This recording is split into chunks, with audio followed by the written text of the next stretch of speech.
Hello বন্ধুরা, আমি তোমাদের কাজল ম্যাম জ্ঞানজ্যোতি কোচিং সেন্টারের পক্ষ থেকে তোমাদের সকলকে জানাই স্বাগত। তো বন্ধুরা, আজকে আমি যে টপিকটি নিয়ে তোমাদের সঙ্গে আলোচনা করব সেটি হচ্ছে ক্যারেক্টারিস্টিক্স অফ হরপ্পান সিভিলাইজেশন বা হরপ্পা সভ্যতার যে বৈশিষ্ট্যগুলি ছিল সেই সম্পর্কে আজকে তোমাদের সঙ্গে আমি আলোচনা করব। তো আলোচনার আগে তোমাদেরকে একটা ছোট্ট ইনফরমেশন দিতে চাই।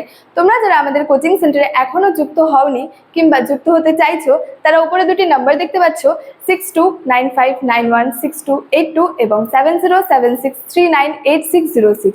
এই দুটি নাম্বারের মধ্যে কিন্তু যে কোনো একটি নাম্বারে যোগাযোগ করে আমাদের সঙ্গে কিন্তু যুক্ত হয়ে যেতে পারো। তো দেরি না করে আজকে টপিক সম্পর্কে আলোচনা শুরু করছি। তো বলেছে যে টপিকটি হলো হরপ্পা সভ্যতার যে বৈশিষ্ট্যগুলি ছিল সেই সম্পর্কে আলোচনা করবো কিন্তু। তো এখানে যে বিভিন্ন যে ঐতিহাসিকগণ ছিলেন বা যে প্রত্নতত্ত্ববিদগণরা যে ছিলেন, তারা হচ্ছে যে হরপ্পার বিভিন্ন যে বিভিন্ন নগরের যে কেন্দ্র থেকে যে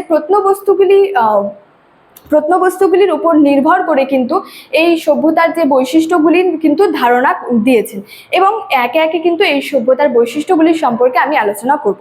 তো ফার্স্টেই বলেছে হচ্ছে প্রায় ঐতিহাসিক যুগের সভ্যতা। তো হরপ্পা সভ্যতাকে কিন্তু প্রায় ঐতিহাসিক যুগের সভ্যতাও বলা হয়। মানে প্রায় ঐতিহাসিক যুগের যে সভ্যতা, এখানে প্রায় ঐতিহাসিক যুগে একটি অন্যতম বৈশিষ্ট্যর কথা বলা হয়েছে যে এখানে হচ্ছে লিখিত উপাদান তো থাকবে, কিন্তু সেগুলি কিন্তু পাঠোদ্ধার সম্ভব হয়নি।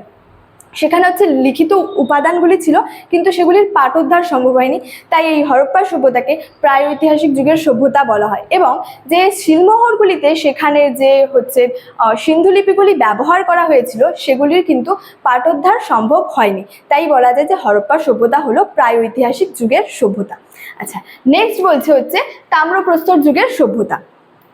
তো হরপ্পা সভ্যতাকে হচ্ছে তাম্রপ্রস্তর যুগের সভ্যতা বলা হয়, কারণ তাম্র বলতে বোঝায় এখানে তামা আর প্রস্তর বলতে বোঝায় হচ্ছে পাথর। তো পাথরের যে অস্ত্রশস্ত্র এবং যে যন্ত্রপাতি বা যে হাতিয়ার ছিল সেগুলির ব্যবহারের পাশাপাশি কিন্তু সেখানে তামার যে অস্ত্রশস্ত্র এবং কিন্তু হাতিয়ারের ব্যবহার কিন্তু ব্যাপকভাবে সেখানে বৃদ্ধি পেয়েছিল। তো তাই বলা যায় যে এই হরপ্পা সভ্যতা হচ্ছে তাম্রপ্রস্তর যুগের সভ্যতা, কেন সেখানে পাথরের হাতিয়ার এবং যে অস্ত্রশস্ত্র ছিল সেগুলি ব্যবহারের পাশাপাশি সেখানে তামা ও ব্রোঞ্জ দিয়ে যে হাতিয়ার বা অস্ত্রশস্ত্র যেগুলি হচ্ছে ব্যাপকভাবে কিন্তু বৃদ্ধি পেয়েছিল। আচ্ছা, নেক্সট বলছে হচ্ছে নদী কেন্দ্রিক সভ্যতা। পৃথিবীর যে বিভিন্ন প্রাচীন সভ্যতার মতো ছিল, হরপ্পা সভ্যতাও হচ্ছে নদী কেন্দ্রিক সভ্যতা ছিল। সিন্ধু নদীকে কেন্দ্র করে কিন্তু এই হরপ্পা সভ্যতা গড়ে উঠেছিল এবং হচ্ছে সিন্ধু ও তার যে শাখা বা তার সিন্ধু ও তার শাখা এবং যে উপনদীগুলির তীরে কিন্তু এই সভ্যতা গড়ে ওঠায় কিন্তু এই সভ্যতাকে হচ্ছে নদী কেন্দ্রিক সভ্যতা কিন্তু বলা হয়ে থাকে। আচ্ছা, নেক্সট বলছে হচ্ছে নগর সভ্যতা। বিভিন্ন নগরকে কেন্দ্র করে এই সভ্যতা কিন্তু গড়ে উঠেছিল। যেই যে নগরগুলিকে কেন্দ্র করে যে সভ্যতাগুলি গড়ে উঠেছিল, এই নগরগুলির মধ্যে হচ্ছে গুরুত্বপূর্ণ বা যে উল্লেখযোগ্য ছিল হচ্ছে হরপ্পা এবং মহেঞ্জোদারো। এবং এই দুটি হরপ্পা এবং মহেঞ্জোদারো ছাড়াও কিন্তু সেখানে বিভিন্ন হচ্ছে নগর ছিল, যেমন হচ্ছে চানহুদারো ছিল, রংপুর ছিল, লোথাল, তারপরে হচ্ছে কালীবঙ্গান, তারপরে হচ্ছে আলমগীরপুর প্রভৃতি নগরগুলিকে কেন্দ্র করে হচ্ছে এই সভ্যতা হচ্ছে গড়ে উঠেছিল। তাই এই সভ্যতাকে হচ্ছে নগর সভ্যতাও কিন্তু বলা হয়ে থাকে। নেক্সট বলছে হচ্ছে রক্ষণশীল যে মানসিকতা। এটা হচ্ছে নেক্সট, মানে রক্ষণশীল মানসিকতা, মানে সেখানে যে তাদের যে মানুষ নতুন কিছু যে গ্রহণ করার, যেমন হচ্ছে উন্নত হচ্ছে সেচ ব্যবস্থা বা নতুন কিছু গ্রহণ করার মতো কিন্তু মানসিকতা তাদের মধ্যে কিন্তু দেখা দেয়নি। তাদের মতে হচ্ছে যেটা যেমন চলছে সেটা হচ্ছে তেমনই চলবে, মানে তারা এই নিয়মেই বিশ্বাস করতো যে যেটা যেমন চলছে তেমনই চলবে, তারা হচ্ছে এই নিয়মে বিশ্বাস করতো।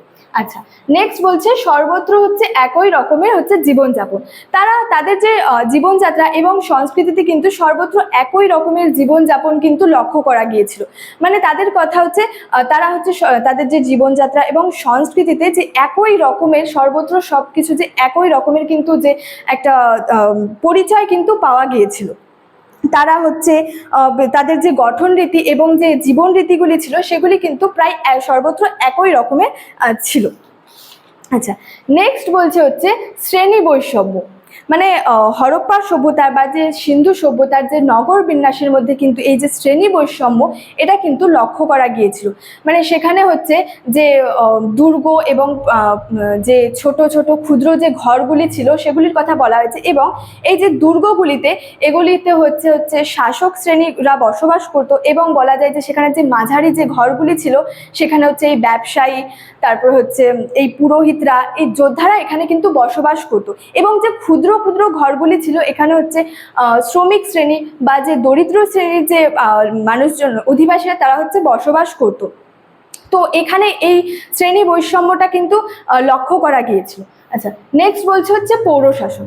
তো বিভিন্ন যে প্রত্নতাত্ত্বিক এবং যে প্রত্নতত্ত্ববিদগণ এবং যে ঐতিহাসিকরা ছিলেন তারা এখানে বলেছেন যে এখানে একটি হচ্ছে কেন্দ্রীভূত হচ্ছে পৌরশাসন ব্যবস্থা কিন্তু মানে পৌরশাসন আর কি ব্যবস্থা প্রচলিত ছিল, এবং এই পৌরশাসন ব্যবস্থা যে প্রচলিত ছিল তারা এখানে হচ্ছে কি ধরনের শাসক শাসন পরিচালনা করতেন সেই সম্পর্কে ঐতিহাসিকরা কিন্তু একমত ছিলেন না, মানে সেই সম্পর্কে ঐতিহাসিকদের মধ্যে ভেদাভেদ ছিল।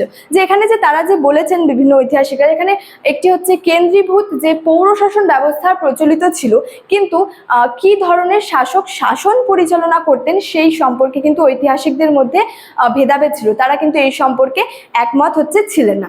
আচ্ছা, নেক্সট বলছে হচ্ছে ব্যবসা বাণিজ্য কেন্দ্রিক সভ্যতা।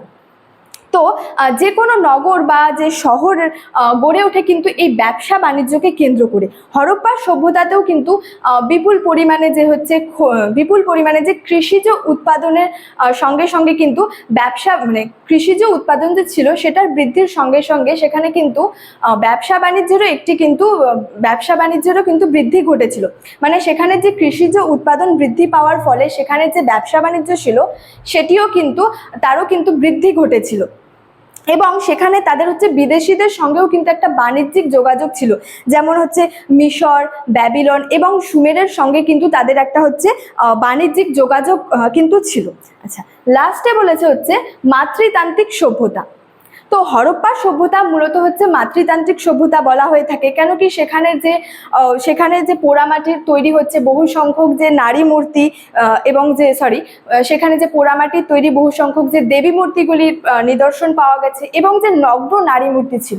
আচ্ছা, এই নগ্ন নারী মূর্তি হচ্ছে হরপ্পার সভ্যতায় প্রাপ্ত এক শিলমোহরে হচ্ছে এক নগ্ন নারী মূর্তির হচ্ছে ছবি অঙ্কিত ছিল, যার হচ্ছে গর্ভ থেকে কিন্তু একটি চারা গাছ নির্গত হয়েছিল, এবং মার্টিমার হুইলার কিন্তু এই যে দেবীকে কিন্তু উর্বরতার দেবী বলে কিন্তু বর্ণনা করেছেন। তো এখানে সেটাই বলা হয়েছে যে সেখানে হচ্ছে পোড়ামাটির তৈরি বহু সংখ্যক যে দেবী মূর্তির নিদর্শন পাওয়া গেছিল, এবং যে হচ্ছে নগ্ন নারী মূর্তি যে দেখে কিন্তু ঐতিহাসিকগণরা মনে করেছিলেন হচ্ছে হরপ্পা সভ্যতা ছিল হচ্ছে যে মূলত মাতৃতান্ত্রিক হচ্ছে সভ্যতা, এখানে হচ্ছে মাতৃদেবী হচ্ছে প্রাধান্য ছিল। তো শেষে এটুকুই বলা যায় যে হরপ্পা সভ্যতার এই যে প্রত্নতত্ত্ববিদগণ বা ঐতিহাসিকরা যে ছিলেন এগুলি বৈশিষ্ট্যের কথা কিন্তু তুলে ধরেছেন, এবং হরপ্পা সভ্যতার সিন্ধু লিপির পাঠোদ্ধার হলে কিন্তু আমরা এই হরপ্পা সভ্যতার কিন্তু আরও নতুন নতুন বৈশিষ্ট্য সম্পর্কে জানতে পারবো। তো স্টুডেন্ট, এই ছিল আজকে আমার এই হরপ্পা সভ্যতার বৈশিষ্ট্য সম্পর্কে আলোচনার বিষয়। ভিডিওটি তোমাদের কেমন লাগলো অবশ্যই আমাকে কমেন্ট করে জানিও, এবং ভিডিওটি ভালো লাগলে তোমাদের বন্ধুদের সঙ্গে শেয়ার করতে কিন্তু ভুলবে না। দেখা হচ্ছে তোমাদের সঙ্গে পরবর্তী ভিডিওতে। Thank you so much, thanks for watching.